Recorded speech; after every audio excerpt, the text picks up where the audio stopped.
हम सब और वो अकेला मिलते ही ठिकाने लगा देगा। तुम्हारा बाप हाजिर है।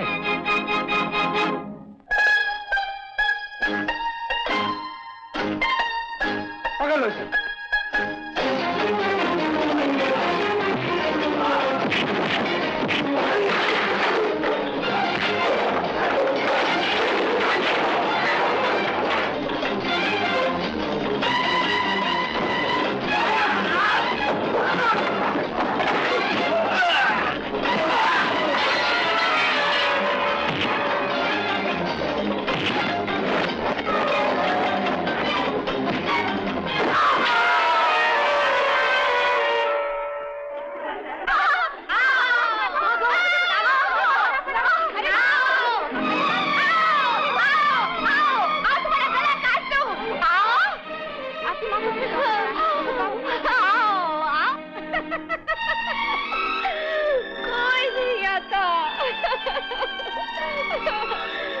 कोई नहीं आता।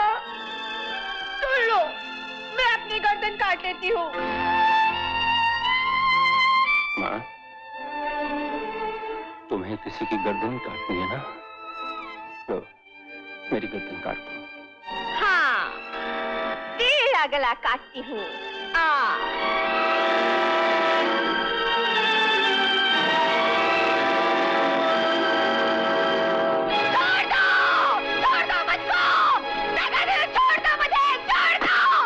जानते हो अर्जुन, तुम्हारी माताजी की बीमारी का कारण तुम्हारे पिताजी के साथ हुई दुर्घटना है। हाँ। काश उनका पता चल सकता। डॉक्टर साहब, मैं तो ये भी नहीं जानता कि वो जिंदा भी हैं कि नहीं, और अगर हैं तो कहाँ हैं, किस हाल में हैं। अब तो सिर्फ इतना याद है कि वो एक पुलिस इंस्पेक्टर थे। हाँ, मैं पुलिस इंस्पेक्टर हूँ, मगर आप लोगों ने मुझे मुजरिम बनाकर कैद कर लिया। मैं कहता हूँ, मेरा विश्वास करो, मेरा विश्वास करो।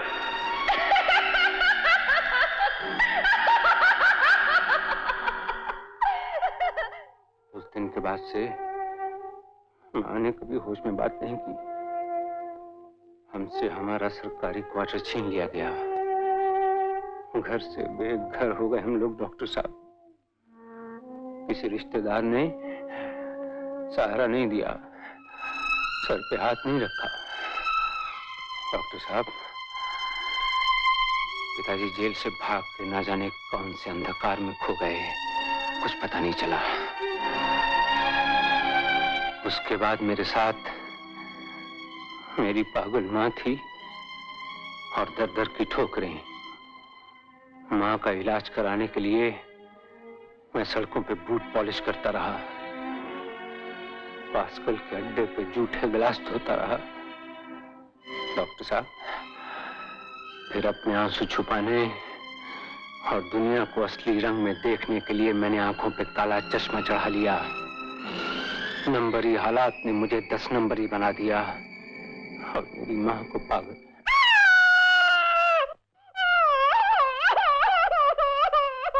बीस बरस से यही होता आ रहा है।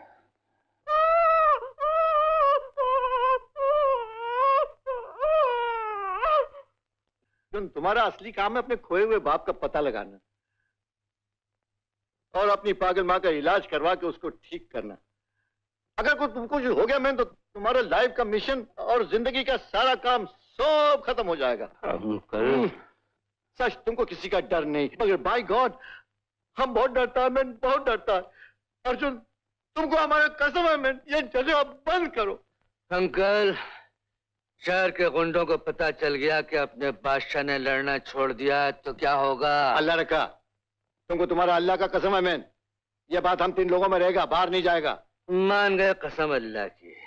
और फिर बादशाह प्यारे, हाथों से तो बहुत मारा जमाने को, अब जरा दिमाग से मारो। क्या? वो तो ठीक है, मगर अंकल। अर्जुन, तुमको हमारा कसम न सही, तुमको तुम्हारे खोए हुए बाप का कसम है मैन। अंकल, तुम ये झगड़ा फसाद बंद करो अर्जुन। तुमको ये पागल माँ का कसम, ये झगड़ा बंद करो अर्जुन। अंकल, मुझको अपनी माँ की सौगंध, आज के बाद हाथ उठाऊंगा तो सिर्फ उस आदमी पर जिसके कारण मेरे बाप के माथे पे कलंक लगा, जिसके कारण मेरी माँ पागल हो गई। अंकल, मेरी माँ पागल हो गई। 10 नंबरी, 10 नंबरी। अरे भैया, गेहूं चावल शक्कर तो ब्लैक में बेचने ही नहीं देता। उसने तो हमारा धंधा ही चौपट कर दिया। खत्म कर दो साले को। इसीलिए तो यहाँ आए हैं सेठ जी। मुंह मांगी कीमत मिलेगी। सेठ जी, इस चाकू से बड़े बड़े नंबर ही खत्म कर दिए हैं। 10 नंबरी तो एक मामूली सा कीड़ा है।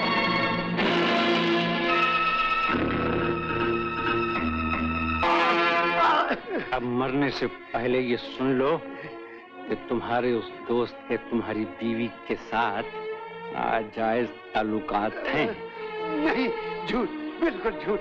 बल्कि उसकी बीवी के साथ मेरे ताल्लुकात हैं। क्या? हाँ हाँ, उसकी बीवी के साथ मेरे नाजायज ताल्लुकात हैं। क्या पकते हो?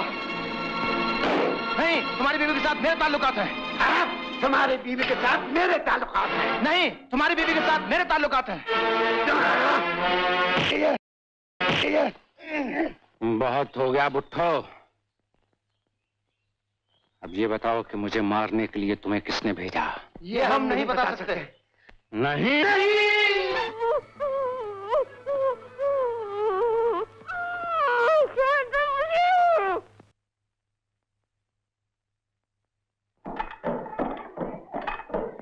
अबे चलिएगा, दिखता नहीं है। अस्सलाम वालेकुम हवलदार। खबरदार, 10 नंबरी का घर यही है।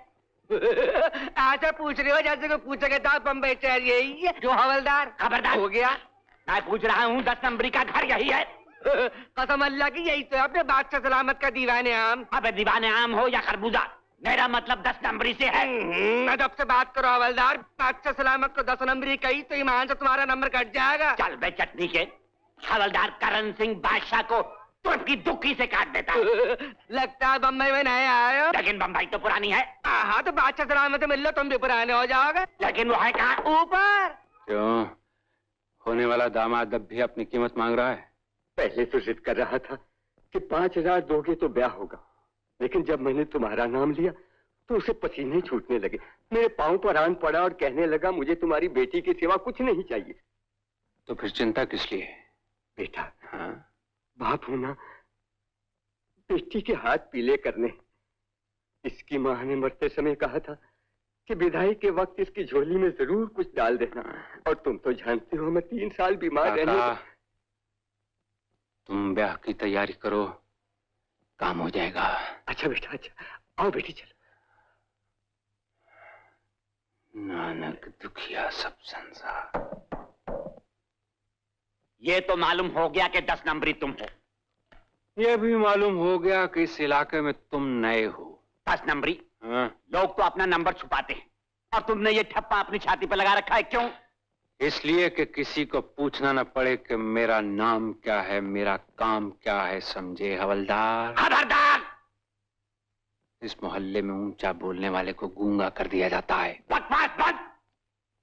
हवलदार, बकवास भी कोई बंद करने की चीज है? एक ही चीज तो खुली रह गई, इसे और खुलने दो। देखो, मेरे बाप का क्या जाता है? आइंदा ऐसा बोले ना तो तुम्हारा बाप तुम्हें जिंदगी भर ढूंढता रहेगा। मेरा बाप तो मर चुका है, लेकिन तुम्हारा बाप बड़ा साहब पुलिस स्टेशन में तुम्हारे लिए चिल्ला रहा है। समरी, अच्छी तरह जानता हूं इस इलाके में कोई जुर्म ऐसा नहीं होता जिसकी खबर तुम्हें ना हो। साफ साफ बताओ, तुम्हारा हाथ किसके जुर्म में है? बड़े साहब, मैं कोई 1000 हाथों वाला अवतार नहीं, सिर्फ 10 नंबरी हूँ। 10 नंबरी गौरी सेठ का कत्ल इस इलाके में हुआ है। इसके बारे में तुम अच्छी तरह से जानते हो बच्चा। बड़े साहब, इसी इलाके में पिछले हफ्ते गंगू मोची का कत्ल भी हुआ, लेकिन मुझसे उसके बारे में बिल्कुल नहीं पूछा गया। शायद इसलिए कि गंगू मोची एक गरीब इंसान था। 10 नंबरी, पुलिस के इदारे में दोनों एक हैं, अमीर और गरीब दोनों। तो फिर जौहरी सेठ ही क्यों? गंगू मोची के बारे में मुझसे क्यों नहीं पूछा गया? कल नहीं सुना तुमने पंगू मोची के कत्ल के बारे में 10 नंबरी से क्यों नहीं पूछा गया? Yes sir. कुछ और पूछना है आपको मुझसे? 10 नंबरी, तुम्हारी भलाई इसी में है तो जौहरी सेठ के कातिलों के बारे में तुम पुलिस की मदद करो। आप जब जब गंगू मोची जैसे गरीबों के बारे में मेरी मदद करेंगे, मैं तब तब जौहरी सेठ जैसों के बारे में आपकी मदद करूंगा। You may go. अबे कहाँ मर गया था धंधे के टाइम? छोड़ा बर्फ फोड़। पहले तुम उस हफ्ते वाले को बाहर फोड़ के आओ, उसके डर से अनाड़ी ग्राहक वहीं अटके हुए हैं। बराबर टाइम पे आता साला हरामी। वो साला तो चला गया, अब इस इलाके में हमारी ड्यूटी है मिस्टर रास्कल। रास्कल नहीं मैन, पास्कल बोलो, पास्कल। हमारा नाम पास्कल है। हमारा नाम करण सिंह। हाँ, पहले का नाम लक्ष्मण था। ठहरो, इधर आओ। नाम से क्या होता है, काम की बात करो। काम? कैसा काम? रास्कल। पास्कल बोलो मैन। अरे जब तुम भत्ते को पत्ता बोलेगा तो हम पास्कल को रास्कल बोलेगा। भत्ता नहीं समझता? नहीं। हफ्ता। ओ हवलदार, आजकल धंधा हमारा बहुत मंदा है मैन। सब यही बोलता है। ये 20 रुपया। रास्कल। चले पास्कल बोलो। जब तुम 20 रुपया देगा तो हम रास्कल बोलेगा, 5-20 देगा तो हम पास्कल बोलेगा, नहीं तो ये तुम्हारा सब धंधा बंद करवा देगा। अच्छा ये लो 100 रुपया। हम हराम के माल को हाथ नहीं लगाता, जेल में डाल दो। Oh I see. Now you are mister Pascal. हवलदार। खबरदार, कौन है बे? क्या हाल है नंबरी सेठ? थोड़ा लेट हो गया होता तो अपना बहुत नुकसान हो गया होता हवलदार। क्यों नंबरी सेठ, तुम्हारा भी पास्कल से कुछ हिसाब खाता है? अपना हिसाब खाता उससे है जो पास्कल से हफ्ता खाता है, समझे? नंबरी सेठ, ये तुम्हारा दरबार आम नहीं है जहाँ तुम्हारा हुक्म चलता हो, समझे? वो पुतला दिखता है। हमसे टक्कर लोगे तो कल तक तुम्हारा भी यही हाल होगा। अर्जुन टक्कर लेगा तो किसी दुर्योधन से टक्कर लेगा। तुम जैसे मामूली हफ्ताबाज से टक्कर लेना तो टक्कर के मुंह पे थूकने वाली बात है हवलदार। तो फैसला हो जाए। किस बात का?